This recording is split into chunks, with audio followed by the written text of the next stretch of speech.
So, si weight of beam, since kung gagawin natin siyang KPA, so, kunyari, di ba ito yung beam natin, no?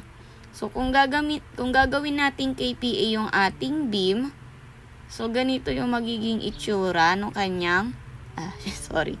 So, dito mag-a-act yung kanyang floor pressure area, no? Yung pressure niya magiging ganito. So, which is different size siya doon sa ating slab. So, ang gagawin natin kay weight of beam, so, gagawin na natin siyang uniform, load. So, uniform load siya.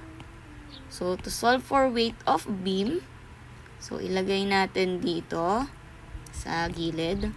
So, yung weight of beam natin is equal to gamma of concrete times width times depth.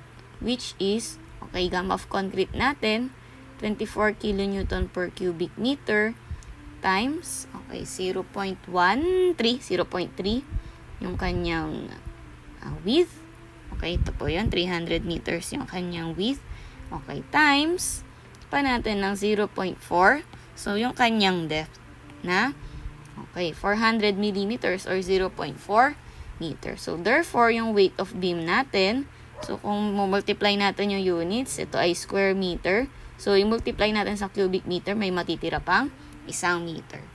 So, therefore, our weight of beam should be equal to 24 times 0.3 times 0.4. We will have 2.88 kilonewton per meter. So, kung ito pong slab natin, siya ay pressure, yung dead load pressure, yung live load ay pressure. So, paano po ito? Si weight of beam natin, siya ay uniform load. So, ngayon, since hinahanap natin ay factored uniform load dun sa ating beam GH or beam GHI or beam GH. So, ngayon, i-add po natin mamaya yung uniform load natin once na i-transform na po natin itong ating floor pressure into uniform loading. So, for now, ang gagawin po muna natin is pagsasama-samahin natin lahat ng dead load and pagsasama-samahin natin lahat ng live load. So, ano po ba yung ating so yung dead load natin, ano ba yung mga dead load natin? So 2 kPa daw.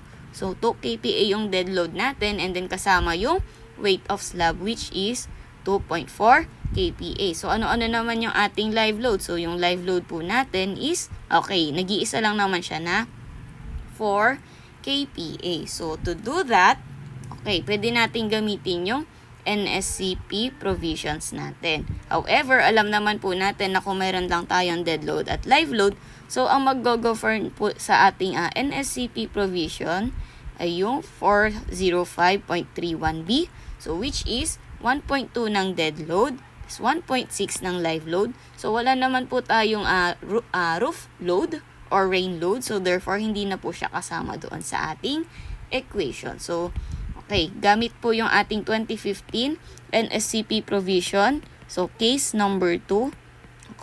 So, yung factored load daw po natin should be equal to 1.2 ng dead load plus 1.6 ng live load. So, wala namang pong load from roof or rain load. So, hindi na po siya kasama doon sa ating equation. So, so, using yung mga nasolve po natin previously dito. So, pagsasama-samahin natin yung dead load, yung in red. And then, pagsasama-samahin po natin yung live load, which is green lang naman, no? So, yung dead load daw po natin, so, siya po ay, yung dead load plus yung weight of slab natin. Doon naman sa live load natin, so, wala namang ibang live load, so, siya lang po ay yung ating live load. So, therefore, yung ating factored floor pressure for now is 1.2 plus yung dead load po natin, K2, plus yung weight of slab po natin. Ano ba yung weight of slab natin? So, yung nasolve po natin ay, 2.4 kPa. So, 24 times 0.1 lang naman yan. 24 kPa plus 1.6. Tapos, yung live load natin, nag-iisa lang naman, which is 4 kPa. So, therefore, our factored floor pressure, so, it is equal to 1.2 plus 2 plus 2.4 plus 1.6 times 4. So, as of now, ang factored floor pressure po natin ay 11.68 kPa. So, yan na ba yung final answer? Okay, so hindi pa po ito yung final answer kasi hindi pa po kasama dito. Hindi pa po kasama dito yung ating weight of beam. So, paano kaya natin maisasama si weight of beam na naka-uniform load? So, ang weight of beam natin ay, okay, naka-uniform load pa siya. So, ngayon, kailangan natin i-express itong ating pressure, okay, into uniform load. And paano natin ma-express yung ating floor pressure into uniform load? So, kailangan malaman muna natin kung siya ba ay, okay, one-way slab or two-way slab.